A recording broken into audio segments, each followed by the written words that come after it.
세상에 이런 날이 오네요. 서울모터쇼에 중국차가 나옵니까? 지금 BYD 부스 굉장히 크고요. 여기 나온 자동차 브랜드 중에서 차종을 가장 많이 공개하고 있습니다. 현대차하고 같은 크기의 부스를 운영하고 있어요. 마음이 복잡합니다. 중국차가 한국에 침공하다니 이게 말이 되는 건가? 라는 생각이 들면서, 한편으로 자동차를 좋아하는 사람의 입장에서는 BYD든 뭐든 상관없이 잘 좀 들어왔으면 좋겠다 라는 생각이 들기도 하고, 우리나라에 7월 달에 나올 가능성이 매우 높다고 하니까 이 차가 우리나라에 나오게 되면 어떤 영향을 끼칠지, 이런 것들도 간단히 살펴보도록 하겠습니다.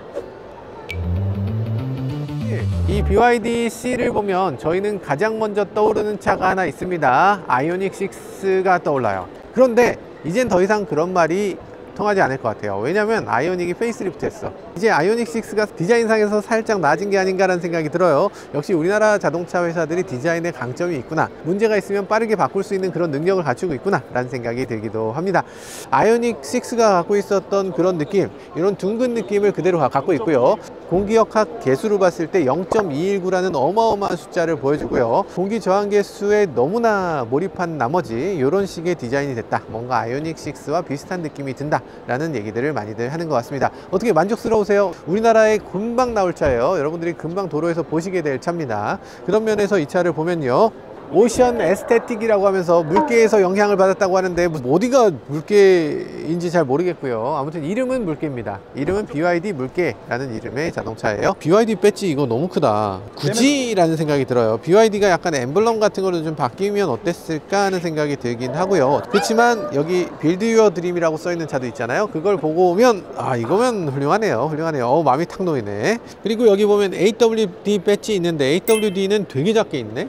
그리고 CL 배지 있는데 배지가 너무, 이게 배지들의 컬러라든지 배지들의 디자인들이 차급에 어울리지 않는 느낌이 들어요. 그러니까 이 디자인을 한 사람과 이 배지를 디자인한 사람은 다른 사람이겠죠. 중국 자동차들을 보면 어떤 부분은 굉장히 잘 됐고 어떤 부분은 이건 어떻게 이렇게 생뚱맞을까 라는 느낌이 드는 부분이 있는데, 그게 수많은 사람들이 협업하는 부분이라서 최종적으로는 디테일에서 조금 이건? 이라고 생각되는 부분이 있습니다. 그렇지만 괜찮아요. 이런 것들은 이렇게 시실 같은 걸로 이렇게 떼면 떨어집니다. 걱정하지 마세요. 뭐 원하시는 거 다 붙이면 돼요. 알리익스프레스에서 파니까. 잠깐만, 여기 이거 전기차가 아니었어? 3.8L 엔진이었습니까? 아니고요. 시속 100km까지 가속 시간을 표시하는 게 이 BYD의 전통입니다. 그래서 BYD는 이 부분을 보면 이 차의 퍼포먼스를 알 수 있어요. 사실 합리적이죠. 이 차의 모터가 몇 킬로와트냐, 몇 마력이냐, 이거보다 중요한 것은 이 차 무게와 모터의 밸런스잖아요. 모터는 그대로더라도 차의 무게만 가볍게 하면 훨씬 잘 나가니까. 그러니까 차가 얼마나 잘 나가는지를 보여주는 그런 숫자인데요. 사실 아우디가 이런 식으로 가속력을 통해서 숫자를 보여줬던 것 같고요. 중국이 좋은 것들은 다 따라하잖아요. 그러다 보니까 이렇게 아우디가 만들어낸 이런 시스템을 약간 응용해서 이렇게 시속 100km까지 가속 시간을 적나라하게 보여주는 방식으로 되어 있습니다. 근데 3.8초 엄청 빠른 건데요. 사실 우리가 4초대 안쪽으로 들어가면 이건 어마어마하게 빠르다는 얘기들을 합니다. 몇 마력이냐면 무려 530마력의 어마어마한 출력을 보여줘요. 야, 530마력 대단한데요, 그죠? 자, 그러면 트렁크를 간단하게 열어보도록 할게요. 잠깐만, 이거는 사다리꼴 형상을 갖고 있는 거, 이 형상 자체가 타이칸에서 가져왔네요. 타이칸 형상을 그대로 갖고 있는 그런 모습을 보여주고요. 중국에선 너무나 타이칸스럽게 만들려고 했다, 이런 생각이 들고요. 아래쪽에 수납 공간이 하나 더 보여지네요. 이게 바닥이라고 생각한다면 아닙니다. 요 밑에 지하실이 있어요. 마치 여러분들의 테슬라 주식 같죠? 네, 그래서 여기 보면은 이렇게 내 테슬라 주식이라고. 자, 그리고 여기 보면은 다인오디오라고 하는 덴마크의 오디오 브랜드 다인오디오 서브우퍼를 이 안에 장착해 주고 있습니다. 다인오디오가 지금 오디오 시장에서는 하이엔드라고 할 수 있거든요. 그런 하이엔드라는 점에서 비용을 많이 쓴 그런 오디오 시스템이다 라는 생각이 들어요. 자, 그러면 여기 보면은 이런 식으로 충전구는 이렇게 생겼습니다. 충전구 열리는 것도 굉장히 이런 게 이상하게 갑자기 고급스러울 때가 있어요. 이거 왜 한 번에 쭉 열리는 거. 주렁주렁이네. 근데 요거는 또 안 고급스러워. 이건 또 왜 주렁주렁입니까? 요거 이렇게 딱 해서 착착 열려줘야지. 그렇지만 중국에서는 이런 걸 안 쓰니까, 중국은 GBT이기 때문에 애초에 이런 게 아니어서 이런 것들에 대한 고급감은 그다지 신경 쓰지 않았던 것 같죠. 뭐 떼면 되니까, 그러니까 안 꽂아도 큰 문제 생기진 않는다, 그런 생각이 들고요. 그리고 휠 디자인은 이런 식으로 공력 휠을 사용하고 있는데, 플라스틱을 덧대서 공력을 더 더하는 방향으로, 그리고 플라스틱을 빼서 공력이 아니라 디자인에 더 포커스할 수 있는 방향으로 이렇게 만들어져 있어요. 자, 그리고 이 차는 당연히 플러시 타입 도어 핸들을 갖고 있는데 이런 식으로 도어 핸들이 쏙 들어가서 매끈하게 보여지는 부분도 있습니다. 매끈하죠? 좋죠? 그리고 여기 보면 펄감이 도장이 미쳤네. 어마어마합니다. 이건 한번 만져봐야 되겠는데? 너 한번 만져봐. 아니, 이렇게 만져봐봐. 이거 미쳤지? 어떻게 이런 도장이 나오지? 도장 퀄리티가 미쳤죠. 중국 자동차 회사들이 진짜 잘하는 것 중에 하나가 도장 퀄리티입니다. 단차, 도장 퀄리티, 그리고 오디오 이런 것들은 중국 자동차 회사들이 너무 잘해요. 이 단차 보세요. 단차 이렇게 딱 맞는 거. 단차 중에 가장 어려운 부분이 도어잖아요. 도어 단차를 보면 쫙 맞습니다. 이런 것들을 너무 잘해. 앞쪽 도어와 뒤쪽 도어 사이에도 이런 식으로 고무 마감을 하나 더한 걸 볼 수 있어요. 이런 데도 고무 마감이 돼 있죠. 여기도 고무 마감이 돼 있어서 틈새 안쪽이 보여지지 않도록 마감을 해 놓고 있어요. 뭐 시각적으로도 뭔가 좀 마감이 잘 됐네 라는 느낌이 들지만, 거기다가 추가로 이 공기 저항을 줄여줘서 소음 발생 요인을 좀 줄여주는 효과가 있습니다. 그러다 보니까 프리미엄 자동차들은 이런 식으로 고무 마감을 다 하게 되는데, 사실 이건 C이잖아요. 프리미엄 자동차라고 할 수는 없는데, 근데 왜 이렇게까지 마감을 했나 싶은 생각이 들기도 해요. 이런 것들 보면 나사를 일일이 다 체크합니다. 다 체크해서 모든 나사에 다 체크가 돼 있어요. 여기 체크 안 돼 있는 나사가 한 개도 없죠. 이런 것들을 다 일일이 착착착착착착, 요거를 사람들이 다 일일이 검수한다는 거야. 검수하고 요거 체크를 다 한다는 거야. 이런 데도 일일이. 그리고 이런 것들도 사실은 이제 로봇 팔을 이용해서 이런 것들을 붙입니다. 요즘 많은 메이커들이 로봇 팔을 적용하는데, 고무를 사람 손으로 이렇게 구겨갖고 막 집어넣는 거 있잖아요. 그런 형식으로는 이제 로봇 조립이 어렵고, 그렇기 때문에 이 문과 와이어링과 이런 것들을 로봇이 하려면 이런 식으로 와이어링 시스템이 바뀌어야 되는데, 이런 와이어링 시스템을 적용해 주고 있네요. 제네시스라든지 최신 아이오닉이라든지 이런 차들이 하고 있는 것 같은 그런 시스템으로 적용되어 있습니다. 문짝에 있는 이런 마운트도 이렇게 지금 유럽식 마운트를 적용하고 있어요. 우리나라에 있는 중저가 자동차들은 그냥 철판을 찍어서 문짝을 붙이는 형태로 되어 있는데, 그런 것보다 한 단계 더 고급의 그런 체결 방식을 보여줍니다. 차체의 외관이 골격이나 용접이나 뭐 등등등 이런 굵직굵직한 부분은 굉장히 돈을 많이 써서 만들었다, 최신 시스템을 적용했다라는 걸 알 수 있어요. 그러니까 역사가 짧으면 짧을수록 이런 부분은 최신화가 더 잘 될 수 있겠죠. 우리나라 자동차들은 역사가 이제는 더 이상 짧은 회사가 아닙니다. 그러다 보니까 과거부터 이어오는 그런 어떤 캐리오버들, 그런 것들이 계속 이어지는데, 이건 캐리오버가 없으니까 최신의 그런 자동차가 되고 있죠. 하지만 그건 이 차의 굵직한 부분에 해당되는 거고요. 이 차의 디테일한 부분을 놓고 보면 그렇게 모든 부분이 다 좋지만은 않습니다. 자, 들어가 보도록 하죠. 들어가서 이 글래스 루프가 보통 여기까지 있는 경우가 많잖아요. 아니면 좀 좁거나. 그런데 여기 끝까지 펼쳐져 있고요. 머리 뒤까지 있어요. 여기까지가 글래스 루프다. 그리고 이 뒤쪽으로 조금 더 이렇게 있는데, 기둥이 여기 마련되어 있고 나머지는 쭉 글래스라는 거예요.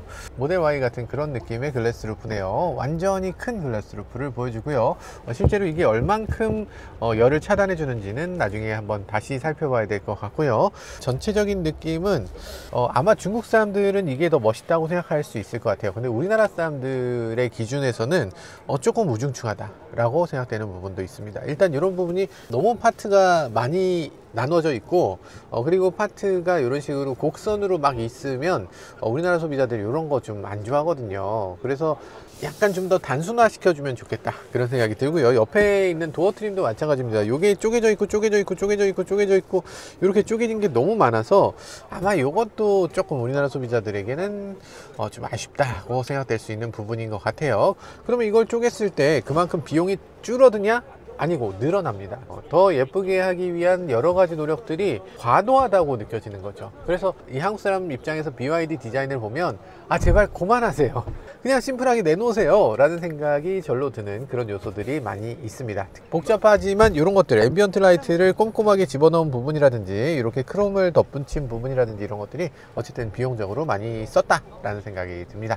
자, 그리고 시트 자체의 질감도 나쁘지 않습니다. 이 시트가 이렇게 뒷부분까지도 이렇게 가죽 감싸기를 했어요. 여기가 보통 플라스틱이잖아요. 이 시트백은 내자가 가죽인지 구별이 안 될 정도로 너무 잘 만들었고요. 그리고 이런 부분은 가죽인데 나파 가죽 시트를 적용하고 있다고 합니다. 나파 가죽이라고 하는데, 그런데 가죽 질감은 우리가 기대하는 가죽 질감은 아닌 것 같아요. 코팅이 많이 돼 있어서 나파 가죽이라고는 하지만 그렇게까지 럭셔리한 나파 가죽은 아니긴 합니다. 그럼에도 불구하고 차급에 어울리지 않는 제대로 된 가죽 시트다 라는 건 누구나 아실 수 있을 것 같습니다.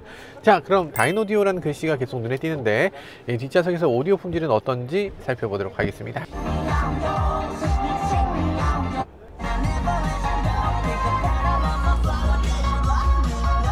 나쁘진 않은 수준이지만 그렇다고 해서 뭐 되게 좋은 그런 정도의 느낌은 아닙니다. 적어도 뒷좌석에 앉았을 땐 보통의 오디오 사운드다 라는 느낌이에요. 그리고 지금 시트 바닥은 완전 평평하기 때문에 시트 바닥에 누울 수 있을 정도로 이렇게 판판한 바닥을 보여주고 있고요. 그리고 바닥이 조금 올라와 있어서 시트에 앉았을 때 이 아래쪽으로 약간 비는 걸 볼 수 있어요. 근데 이 정도 비지만 좀 불편하지는 않은 정도로 이런 착좌감을 보여줍니다. 기본적으로 나쁘지 않은 뒷좌석을 보여줍니다. 자, 그럼 이제 앞좌석으로 넘어가서 좀 더 살펴보도록 하죠. 일단 이 차의 인테리어는요, 중국 사람들이 볼 때는 이게 참신한데, 와, 어떻게 차가 직선이 아니고 이렇게 플루이딕할 수가 있어? 라고 해서 굉장히 새롭다는 느낌을 가질 수 있겠지만, 예전에 우리 현대기아차가 한번 했던 거잖아요. 플루이딕 스컬프처 같은 그런 느낌을 인테리어에 갖고 있기 때문에 우리나라 사람들은 예전 세대라는 느낌을 갖게 됩니다. 그래서 이런 인테리어가 그냥 좀 평평했으면 좋겠어요. 뭐가 이렇게 흐르고 이런 것들이 공간을 오히려 좁게 만드는 것처럼 보이게 되거든요. 왜 굳이 이렇게 됐을까라는 그런 생각이 들긴 합니다. 물론 그런 것들이 나의 취향이다 라고 하는 사람들은 뭐 또 계실 것 같아요. 그리고 여기 무선 충전 패드는 이렇게 두 개가 있어서 이렇게 폰을 동시에 두 개를 놓을 수 있는 그런 충전구를 제공해 줍니다. QI라고 써 있는 거, 이거 치라는 거 아시죠? 치는 어느 나라 말이에요? 치가 중국말로 하면 기입니다. 기. 그래서 기를 막 이렇게 뿜어주는 거야. 그래서 무선 충전을 기를 받는다는 차원에서 치라는 표현을 씁니다. 충전 속도도 보통 아이폰 같은 경우에 충전 속도 최대 24W 정도 되는데 중국 폰 같은 경우는 여기 충전했을 때 50W 정도 충전이 됩니다. 화웨이라든지 샤오미라든지 기타 등등 폰들은 50W 충전이 되게 되죠. 자, 그런 거고요. 요 아래쪽에 보면 수납 공간이 조금 더 있습니다. 요 높이도 어느 정도 돼서 수납 공간에 짐을 조금은 놓을 수 있어요. 그런데도 불구하고 저는 요 부분이 요게 좀 끊겨 있고 여기다 수납을 더 할 수 있도록 만들었으면 좋지 않았을까 하는 생각이 들기도 해요. 이런 인터페이스나 이런 것들을 봤을 때 BYD의 인터페이스는 지금까지는 그렇게 완벽하다고 볼 수는 없을 것 같습니다. 아쉬움이 여전히 있고요. 계기판 같은 경우도 계기판 디스플레이가 상대적으로 조금 어둡기도 하고요. 그만큼 품질이 좀 떨어지는 부분도 있습니다. 이런 것들의 품질을 더 높여줘야 이 BYD도 중국에 있는 다른 회사들하고 좀 대등하게 될 수 있을 것 같아요. 우리나라 자동차 회사들도 물론이고요. 우리나라 소비자들이 이거보다 조금 더 눈높이가 높거든요. 그래서 이런 것들은 업그레이드가 됐으면 좋겠습니다. 자, 그리고 여기 보면 이런 식으로 세로로 돌릴 수 있고요. 세로로 돌렸을 때 내비게이션이라든지 기타 등등을 사용할 때 조금 더 편리하게 사용할 수 있습니다. 실내이기 때문에 내비게이션이 안 되는데요. 카플레이를 작동시키면 이런 식으로, 카플레이는 세로 디스플레이를 지원하지 않기 때문에 세로 디스플레이로 바뀌게 됩니다. 자, 360도 서라운드 뷰를 지원해 주고요. 바닥까지 보여주는 투명한 그런 디스플레이를 제공해 줍니다. 그리고 이렇게 후방 뷰라든지 아니면 3D 뷰라든지 이런 것들도 지원을 해줘요. 내 바닥까지도 볼 수 있는, 내 앞을 볼 수 있는, 내 뒤를 볼 수 있는, 내 측면을 볼 수 있는 이런 것들을 다 지원해 줍니다. 문 열리면 문 열린 거 보여주고요. 깜빡이 켜면 깜빡이 켠 거 보여줍니다. 중국 차인데 이거 안 되는 차 없어요. 그 외의 것들을 보면 뭐 나쁘지는 않습니다. 지금 우리나라가 수입차들에 대해서 어떤 면에서는 좀 부당하게, 어떤 면에서는 좀 정당하게 수입차가 우리나라 들어오지 못하게 여러 가지 제한들을 하고 있는데 그런 제한들이 지금 잘하는 짓이냐 라는 얘기들이 나오고 있어요. 그래서 트럼프가 이번에 관세를 25% 때리는 문제도 있었죠. 그런 비슷한 문제로 인해서 지금 우리나라의 자동차에 대한 이 비관세 무역 장벽을 빨리 철폐하지 않으면 안 되는 상황이 접어들었고요. 그렇기 때문에 중국 자동차가 어부지리로 도움을 받고 있는 것도 있는 것 같습니다. BYD 같은 경우 지금까지 환경부가 어떤 이유에선지 보조금 정책 같은 걸 뒤로 계속 밀어놓고 있었어요. 어떤 분들은 그런 얘기 하십니다. SOC를 보여줄 수 있는 기능이 없기 때문에 그런 거 아닌가요? 라고 얘기하시던데 완전 잘못된 거죠. SOC라는 건 여기 있는 충전 양입니다. 여기 표시되잖아요. 97%라고 써 있잖아요. 이거 안 보여주는 차가 어딨어? 가다가 중간에 멈추는 차가 어딨어요? 그런 차는 없습니다. 그래서 도대체 뭐가 없는 거냐? 전 세계 유일한 우리나라 특유의 스마트 완속 충전기라는 게 있는데 그 스마트 완속 충전기에 우리나라에서 정해놓은 방법대로 데이터를 제공해 줘야 된다는 거예요. 배터리의 충전량, 배터리의 상태 뭐 등등등의 정보를 다 우리가 원하는 대로 줘라 라는 거고, 그걸 당장은 할 수 없잖아요. 그러니까 환경부가 어떻게 했냐면 1년 안에 그걸 만들겠다는 확약서를 만들어서 주면 그러면 오케이 해줄게. 현대기아를 비롯해서 모든 자동차 회사들이 다 확약서를 냈습니다. BYD도 마찬가지로 확약서를 냈어요. 근데 이 BYD의 확약서를 이걸 이걸 환경부 입장에서는 이걸 못 믿겠다는 거야. 이게 말이 되는 건가. 아무튼 그런 상황이었고요. 그런 문제가 이제는 좀 해결이 됐습니다. 그래서 이제는 보조금을 받을 수 있게 됐습니다. 그럼에도 불구하고 지금 LFP 배터리에 대한 보조금은 극단적으로 낮고요. 그 LFP 배터리이기 때문에 이 차는 보조금을 150만 원 정도 받을 수 있습니다. 지자체 보조금까지 같이 받는다고 해도 200만 원 정도의 보조금 밖엔 받을 수가 없을 텐데요. 자, 200만 원의 보조금이라도 어쨌든 나오는 게 중요하겠죠. 가격이 어떤지가 중요할 텐데, 가격이 만약에 이 차가 뭐 4천만 원대에 나온다, 그러면 좀 걱정스러울 것 같습니다. 만약에 이 차가 5천만 원이 넘는다, 그러면 걱정 안 해도 될 것 같아요. 디테일이 아쉬운 거지 전체적인 자동차의 큰 굴지에서 봤을 때 상품성은 상당히 좋아 보인다는 생각이 드네요. 와, 디자인 진짜 나름대로 괜찮아요. 보다 보면은 이게 맞나 싶은 생각이 들어. 아니, 어떤 부분은 너무 좋아, 어떤 부분은 조금 이상해. 그런데 전체적으로 놓고 보면 살만한 자동차로 만들었습니다. 만약에 이 차의 가격대만 잘 설정한다면 그러면 우리나라 자동차의 막강한 경쟁자가 될 수 있을 것 같다는 생각도 들어요. 이 차가 정말 막강한 이유는 중국에서의 가격이 3,600만 원 밖에 되지 않기 때문이에요. 중국에서 3,600만 원인데 한국에 들어오면 4천만 원대 충분히 할 수 있을 거잖아요. 사실 이 정도 가격대라면 사볼 수 있지 않을까? 라는 생각도 드는 그런 자동차입니다. 여러분들 생각은 어떠신지 여기 댓글로 남겨주시면 좋겠습니다. BYD seal 우리나라에서 성공할 수 있을까? 성공할 수 없을까? 설문조사 한번 올려볼게요. 네, 지금까지 저는 모카 김한영이었습니다. 감사합니다.